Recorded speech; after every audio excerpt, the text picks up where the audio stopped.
Welcome back to taste team. അപ്പോൾ ഇനി എന്തായാലും എല്ലാവരും ആകാംക്ഷയോടെ കാത്തിരിക്കുന്നത് ബീഫ് ഒലത്തിയത് എങ്ങനെയാണ് ഉണ്ടാക്കുന്നതിന് വേണ്ടിയാണ്. അപ്പോൾ ബീഫ് ഒലത്തുന്നതിന് വേണ്ടി നമ്മൾ ആദ്യം ഇതിനകത്ത് ചെയ്ത കാര്യം എന്ന് പറഞ്ഞാൽ ബീഫ് നന്നായിട്ട് വേവിച്ചെടുത്തു.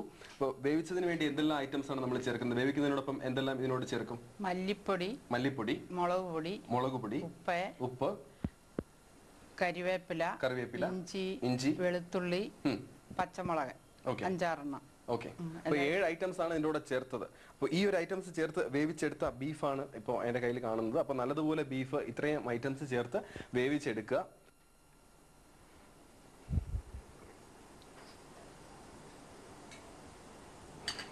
എണ്ണ വളരെ ഒന്നും കൂടുതലായിട്ട് ഉപയോഗിച്ചിട്ടില്ല. ഈ ഒരു പരുവത്തിന് 2 തവണയാണ് നമ്മൾ ഇതിലേക്ക് എണ്ണ ഒഴിച്ചു കൊടുത്തത്.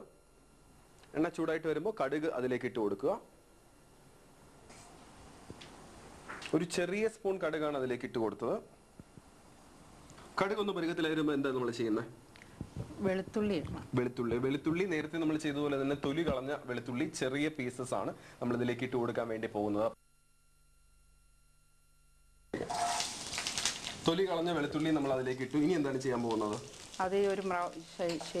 ലൈറ്റ് ബ്രൗൺ കളർ ആവുമ്പോഴേക്കാണ് നമ്മൾ അടുത്ത് ചേർക്കുന്നത്. അപ്പൊ ലൈറ്റ് ബ്രൗൺ കളർ ആവണം നമ്മുടെ വെളുത്തുള്ളി എണ്ണയിൽ കിടന്നിട്ട്. അതിനുശേഷമാണ് നമ്മൾ അടുത്തായിട്ട് അതിലേക്ക് ചേർക്കുന്നത്.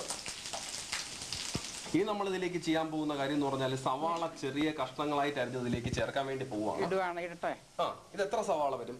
3 സവാള.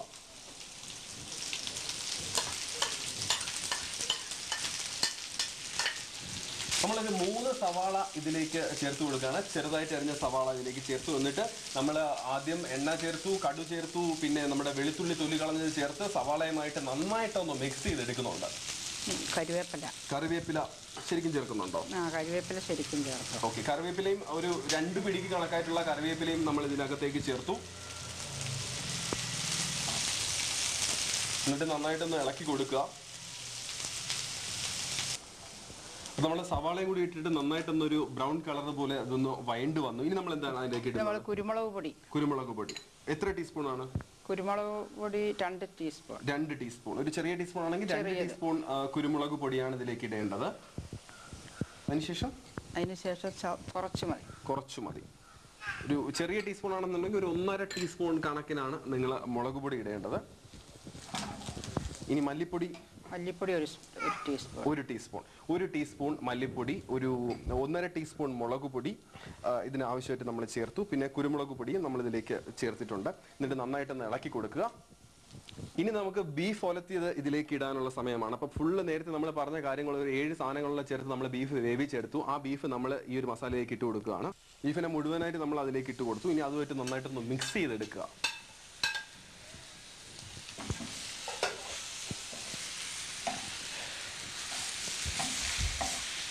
നല്ല മസാലക്കൂട്ട് നമ്മൾ ഉണ്ടാക്കി എല്ലാം കൂടി മിക്സ് ചെയ്ത് വരുന്ന രീതിയിൽ നല്ലതായിട്ട് ഒന്ന് ഇളക്കി എടുക്കുക. ഇനി എന്താണ് ചെയ്യാനുള്ളത് ആൻറ്റി? തേങ്ങയും കൂടെ വറുത്തിടണം. ഓക്കെ. തേങ്ങയും കൂടി വറുത്തിടണം. ഓക്കെ. ടേസ്റ്റ് കിട്ടാൻ. തേങ്ങ നിങ്ങൾ നേരത്തെ നമ്മൾ തേങ്ങ എടുത്തിട്ട് ചെറിയ കഷ്ണങ്ങളായിട്ട് ഇളക്കി ഇവിടെ വെച്ചിട്ടുണ്ട്. അതിനെ ഒന്ന് വറുത്ത് ഇതിലേക്ക് ഇടും. അതും കൂടി ആകുമ്പോഴേ ബീഫ് ഒലത്തിയത് തയ്യാറാവത്തുള്ളൂ.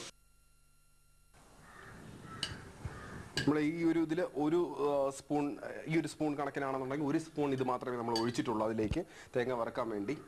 തേങ്ങ വറക്കുമ്പോൾ നമ്മൾ വേറെ ഒന്നും ചേർക്കത്തില്ല, തേങ്ങ മാത്രമല്ലേ ചേർത്ത്.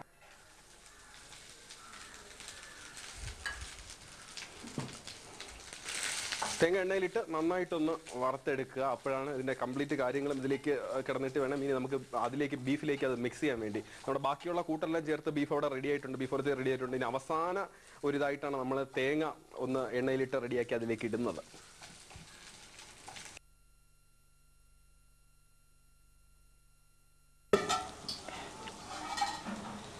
നല്ലതുപോലെ ഈ ഒരു നമ്മൾ ഉണ്ടാക്കിയ തേങ്ങ ഇപ്പം എണ്ണയിലിട്ട് വറുത്തെടുത്തത് അതിലേക്ക് നന്നായിട്ടൊന്ന് ഇളക്കിയെടുക്കുക. ഇനി നമ്മൾ അവസാനമായിട്ട് ബീഫ് ഒലത്തിയിൽ ചേർക്കേണ്ട കാര്യം എന്ന് പറഞ്ഞാൽ തേങ്ങ ചേർത്തിരുന്നു. ഇനി കുറച്ച് ഗരം മസാല കൂടി ഇട്ടാൽ ടേസ്റ്റ് ഒന്ന് വേറെയാണ്. അപ്പോൾ ഗരം മസാലയും കൂടി നമ്മൾ ചേർക്കാൻ വേണ്ടി പോവുകയാണ്.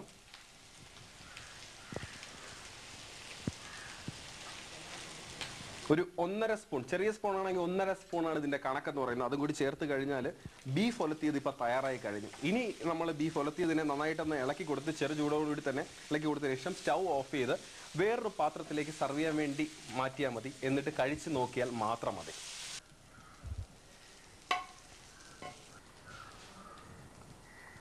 ബീഫ് ഒലത്തിയതില് വെള്ളരിക്കയും തക്കാളിയും സവാളയും ഒക്കെ മിക്സ് ചെയ്ത് നമ്മൾ ഒന്ന് നന്നായിട്ട് ഡെക്കറേറ്റ് ചെയ്ത് എടുത്തു കഴിഞ്ഞു. ഇനി ഇതിന്റെ ടേസ്റ്റ് നോക്കിയാൽ മാത്രം മതി. ടേസ്റ്റ് നോക്കുമ്പോൾ ഒരു കാര്യം നിങ്ങളോട് നേരത്തെ ഞാൻ പറഞ്ഞിരുന്നു, എന്താണെന്നല്ലേ, സൺഡേയിലാണ് പ്രത്യേകിച്ച് കോട്ടയംകാർ ബീഫ് ഒലത്തിയത് കഴിക്കുന്നതെന്ന്. കഴിക്കുമ്പോൾ ഒരു സ്പെഷ്യാലിറ്റി കൂടിയുണ്ട്. എന്താണെന്നറിയാമോ? അത് മറ്റൊന്നുമല്ല, നേരത്തെ ഞാൻ ചിന്നമ്മ ആന്റി ഒന്ന് സോപ്പിട്ട് റെഡിയാക്കി വെച്ച കപ്പയും ബീഫ് ഒലത്തിയായിട്ട് കഴിക്കുന്നതിന്റെ ടേസ്റ്റ് വേറൊന്നാണ് ചിന്നമ്മ ആന്റി പറയുന്നത്. അപ്പോൾ നമുക്ക് ഇത് രണ്ടും കൂടിയുള്ള ടേസ്റ്റ് ആണ് നോക്കേണ്ടത്. ടേസ്റ്റ് ഏറ്റവും കൂടുതലുള്ള ബീഫ് ഒലത്തിയത് ഇനി നിങ്ങളുടെ കുക്കറി ബുക്കിലും കൂടി പകർത്തി വെക്കുക. അപ്പൊ നമ്മുടെ രുചി റാണിയായ ചിന്നമ്മ ആന്റി പറഞ്ഞുതരും എങ്ങനെയാണ് ഇത് ഉണ്ടാക്കേണ്ടത് ഒന്നും കൂടി ഒന്ന് പറഞ്ഞു കൊടുക്കാവോ? ബീഫ് നമ്മൾ വേവിച്ചു ആദ്യം, അതിനെന്തെല്ലാം ചേർത്തത്?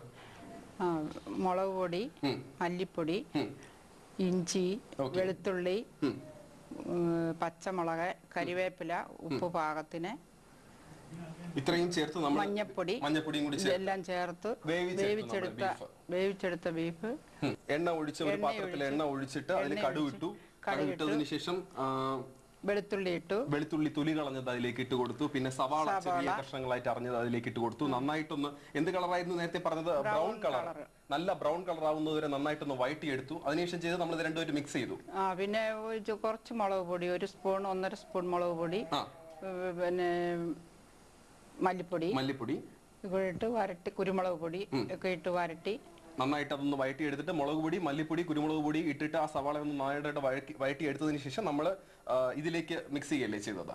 ബീഫിലേക്ക് മിക്സ് ചെയ്യാണ് ചെയ്യുന്നത്. പിന്നെ കുറച്ച് തേങ്ങായും വറുത്തിട്ട് തേങ്ങായും വറുത്ത് അതിലേക്ക് അവസാനമായി തേങ്ങായും വറുത്ത് നമ്മൾ വെച്ചു. സ്വല്പം ഗരം മസാലയും അവസാനമായി ചേർത്തത് ഗരം മസാല. അപ്പൊ എല്ലാ കാര്യങ്ങളും ഒന്ന് മനസ്സിലായല്ലോ ബീഫ് ഒലത്തിയത് എങ്ങനെയാണെന്നുള്ളത്. ടേസ്റ്റ് ടൈമിൽ പങ്കെടുക്കാൻ താല്പര്യമുള്ളവരും ഒപ്പം ഈ പ്രോഗ്രാമിന്റെ അഭിപ്രായങ്ങളും നിർദ്ദേശങ്ങളും ഒക്കെ നമുക്ക് എഴുതിയറിയിക്കേണ്ട വിലാസം എന്ന് പറയുന്നത് the producer, Surya TV taste time, PB number 2266, Sasthamangalam, Thiruvananthapuram 10. ഒപ്പം നിങ്ങൾക്ക് വിളിച്ചും പറയാം 047127274044 and send your feedbacks to suryatv@sunnetwork.in. വ്യത്യസ്തമായ കാഴ്ചകളും രുചിഭേദങ്ങളുമായി അടുത്ത ആഴ്ച കാണുന്നവരേക്കും ബൈ.